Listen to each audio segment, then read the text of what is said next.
Very good day to you. This is Terry Martin, and if you're tuned in, you're on the fifth connection, where we will talk about issues relevant to growth and transformation in the lives of those who claim to be followers of the way. When God calls us to salvation, He bids us to embark on a journey of discovery with Him and through Him and to Him. And so enjoy the ride because truth is a journey of discovery.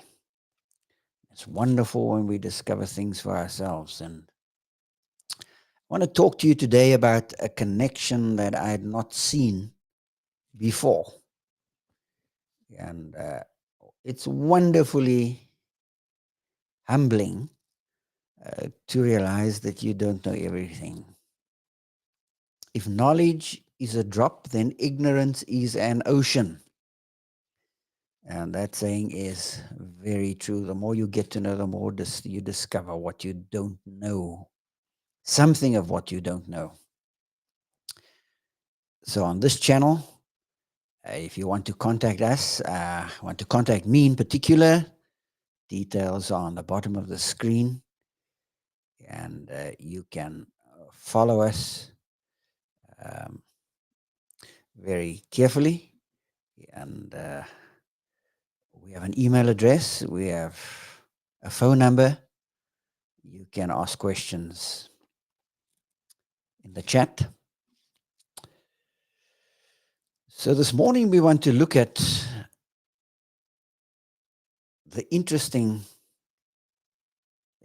topic of thinking well. How do we learn to think well? Well, a connection that I had not made until I got deeper into the text or spent a little more time just reading carefully. Because if you can read, you can make sense of the text. It's about reading with understanding. Please remember, it's not about 10 squiggles behind your name or just one. It's about reading with understanding.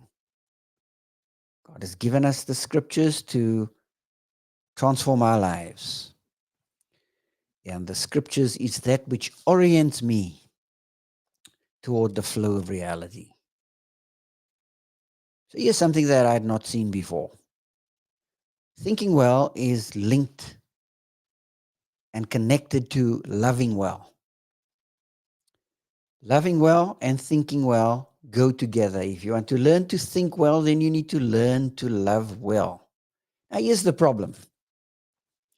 Whenever we hear the word love, our ideological possession, the ism that we have imbibed, is primed very much by movies we see and primed very deeply by Hollywood. Now, we joke about that, but we don't realize how deeply we've drunk at that well. Because we think love is about relationships. Can I repeat that? We think that love is about relationships. Well, love functions beyond relationships, and love can function without a relationship. When Romans 13 says, or Romans 12 says, love your enemies. Do you have a love relationship with your enemies? You don't have a relationship with them, but you are to love them in spite of not having a relationship with them. Love them, love them, love them. Because you see, love, as we're going to see in a moment, is the affordance of choice. Affordances of choice. And as I was reading Philippians chapter 2, the first 4 verses, it struck me very deeply how that thinking and loving go together. And I say, Terry Martin, where do you see that? Well, if you go back into the text, he talks about in the first verse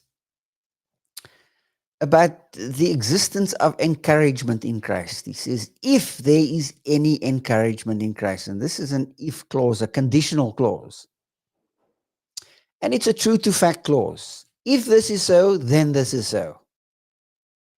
If this is so, then make this so. Encouragement, comfort, participation, affection, and sympathy. If these things are true in your life, then fulfill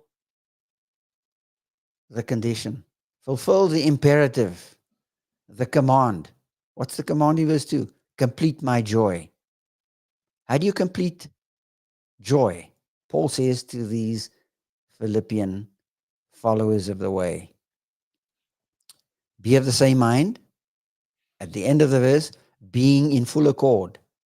And then sandwich between one-mindedness, same-mindedness, and one-mindedness is have the same love. There you have a sandwich structure. Same mind, one mind,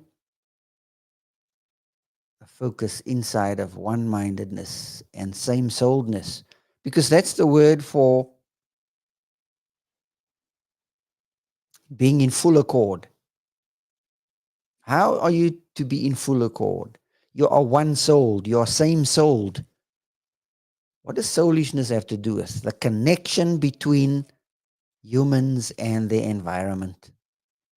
These followers of the way are connected to Philippi and connected to Paul and connected to his life and to his life circumstance. And that's why he says, complete my joy by being of the same mind and by being one-minded. That has to do with being in full accord.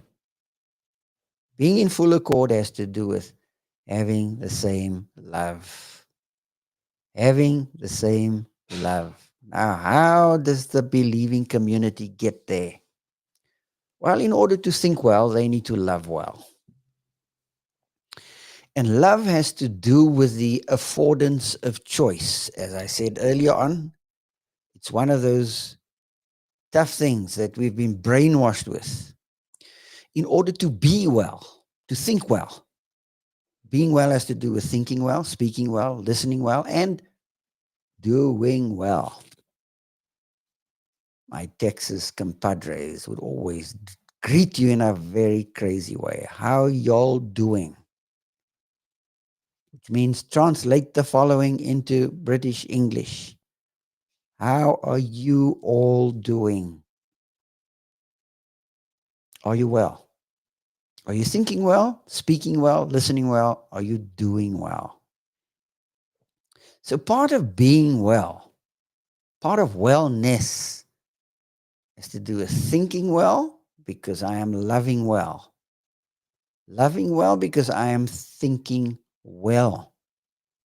In the context of relationships, and if you have been listening to the episodes on Philippians, we are talking through the storyline of what mindfulness looks like.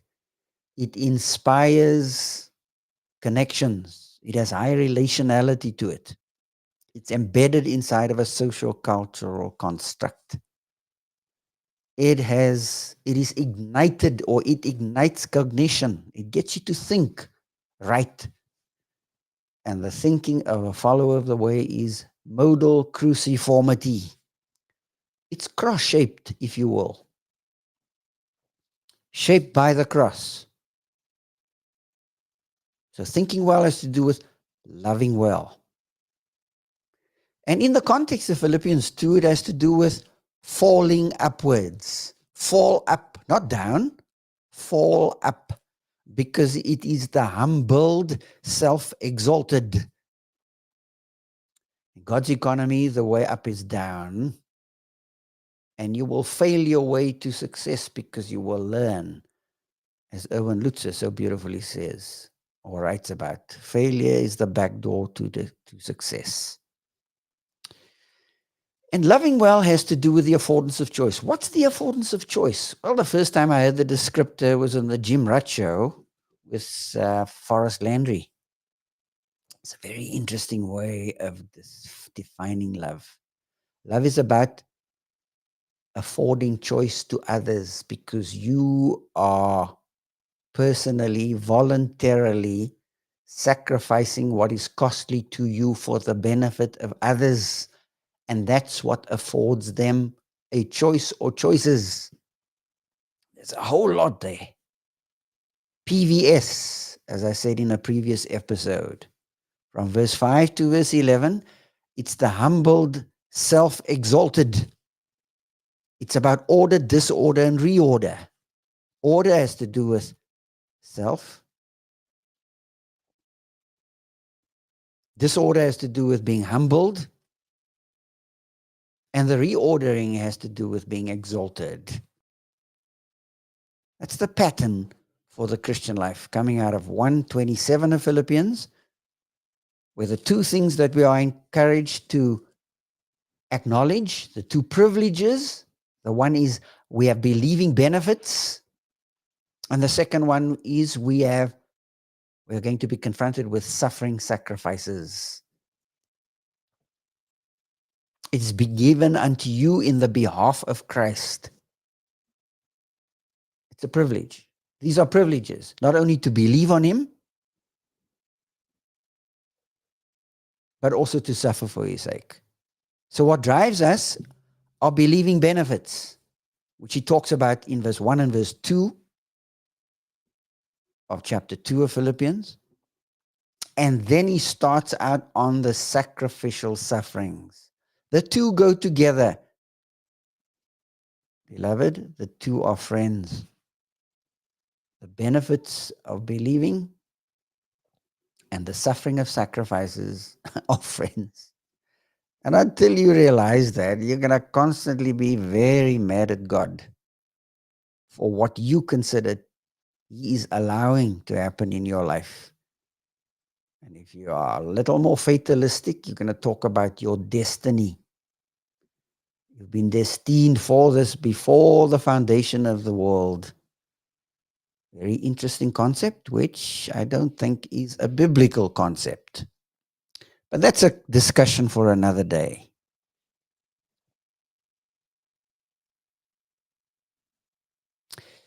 What the writer does is he goes into a discussion about the mother of all stories, as I said in a previous episode, because he's going to talk about the cross, and then he's going to talk about resurrection from verse 5 to verse 11. But he's going to start that out in verse 4 already. So thinking well has to do with loving well. And if loving well, here you have a picture in Philippians 2. Loving well has to do with the humbled, self-exalted. The humbled, self-exalted. Jesus stepped out of eternity into time, went to the cross, was buried in a tomb, but on the third day rose again. So love functions beyond relationships. It functions over and beyond relationships. Relationships don't dictate how love functions. Love functions in spite of. It doesn't function if. It doesn't function when. It doesn't function because of. Love functions in spite of. Do you get that? Love functions in spite of. So that's something that is a hard one to learn. And when I saw this connection in the text in verse 2 of chapter 2 of Philippians, it was quite astounding to understand that learning to love well has to do with learning to think well. And I would say the things that kill learning to think well has to do with we haven't grown up, many of us, in contexts where we have been taught to love well. That you love people in spite of their good looks for radio. You love them in spite of their wonderful bass sounding voice. You love them in spite of how they treat you. That's what love is. It's the affordance of choice. It's the personal voluntary sacrifice. And I'm going to talk about that in the next unfolding episode on mindfulness. And possibly it will come off tomorrow in the morning at 8 o'clock. We're back on the air. And so you need to be aware that this love is based upon this active love from verse 5 or 4 to 11 of Philippians is the mother of all stories. I don't think it's based upon a creedal liturgical line that was constantly uttered in the life of the believing community. It's based on the story that was communicated across the days, weeks, months, years, decades, and centuries of the past 2 millennia, of the past 2,000 years. The story has been communicated. For God so loved the world of humankind, mankind, childkind, male kind, and female kind. That's how wide it is. There are no descriptors in the text that hedges the world in and to say that there's a specific grouping inside of humanity. It says, God so loved the world. That's what the text says. Do not import a post-biblical filter into John 3:16,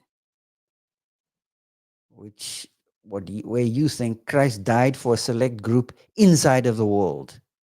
That's importing an external idea, a post-biblical filter, and ism, and placing it over the text.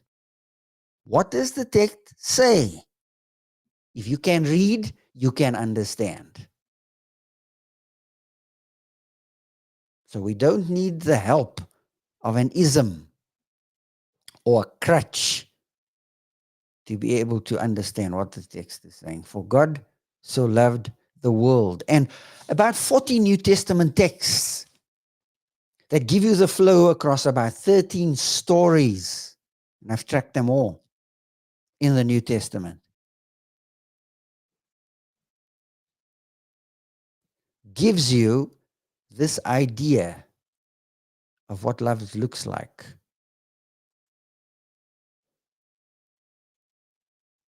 Let this mind be in you, which was also in Christ Jesus, who being in the form of God, that's what I call X. He existed in very nature God, X. Who being in the form of God, did not consider it robbery to be equal with God. He didn't consider it something to be grasped at. So X, in very nature God, is not Y. What is Y? He didn't become egoically attached to who he essentially was. He set it aside. He gave it up. And that's where the text goes into what we call the kenotic theory. He emptied himself. Text doesn't say he emptied himself of all but love. It doesn't say so. It's something that our hymnody injects. Remember, we are looking at what does the text say, not what does the text teach. You teach something, but the text says something. X is not Y, but Z. Who being in the form of God, X, considered it not robbery to be equal with God, is not Y, but Z. Z comes up, but stepped out of eternity into time. And there you have a picture of what thinking well looks like. When you are egoically attached to a system, a systematics, what we call systematic theology, or you are bound to propositional statements, which is what systematics is all about. Systematic theology is made up of data compressions. And propositional statements are important, but the scriptures was not primarily written as propositional statement. It was written as a story, an unfolding story that you and I need to imbibe. That's why after you trust Christ, one of the first things you need to nail down is the story. What is the story? Because it's a story about Jesus. I had a story of Jesus under crutches. Sounded like music in my ears. What is the story? It's X and not Y, but Z. So as you check the 40-some texts across the New Testament, it gives you the flow of the 13 stories out of which comes this idea of faith, hope, and love. These three remain. 1 Corinthians 13 says, but the greatest of these is the affordances of choice. 14 predications are given in 1 Corinthians 13. 7 positive and 7 negative. And they are given in the context of an edification model. An edification, I don't like the word model, because all models are wrong and some are useful. No single model captures it. But it is a mode of life. It's a way of living. It's a modality of edification. And I think we get this so wrong because we think that what we do on a Sunday morning for 1 hour is what this modality of edification is all about. Again, you need to listen to my episode and my interview with Tom Wadsworth. About 2 years ago, completed a very in-depth study on worship and the first century assembly. His work has gone viral, absolutely viral in the theological arena. And I think he brings a well-timed balance to what the edification model looks like. Well, this is how our minds are to be shaped. It is to be cross-shaped and oriented according to this mode of cruciformity. That you need to learn to fall up, because God's way up is down. It is said that humans mature mentally by the age of 25. Just think about it. By 25, I was married. I made the second biggest choice in my life after trusting Christ. Got married at 24. What do you know at 24 about life and living?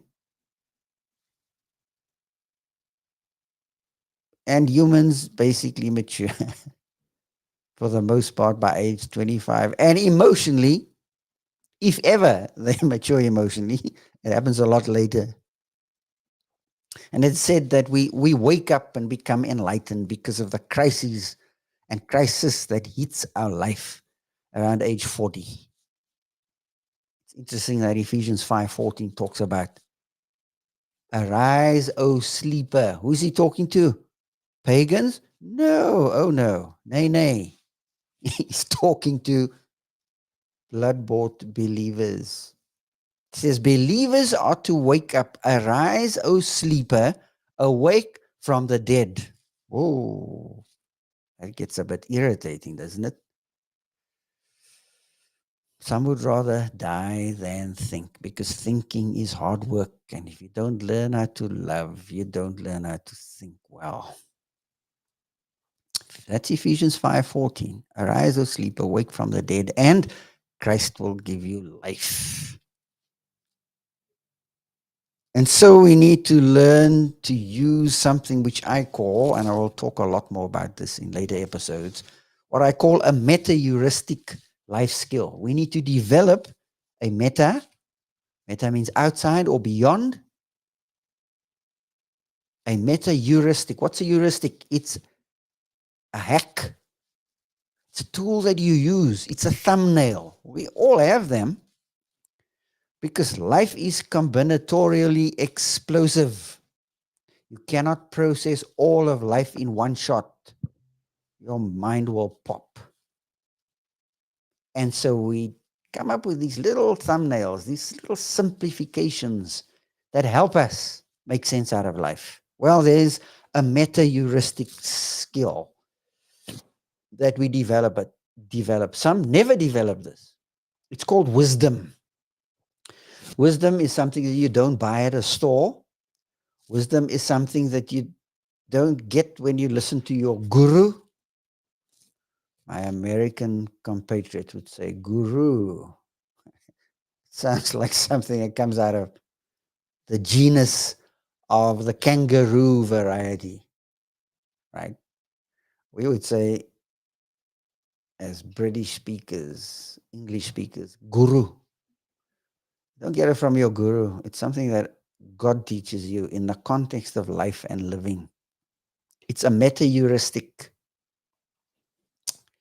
And I want to flash up, if you are tracking with me on YouTube or on Facebook, I want to flip up a picture, right?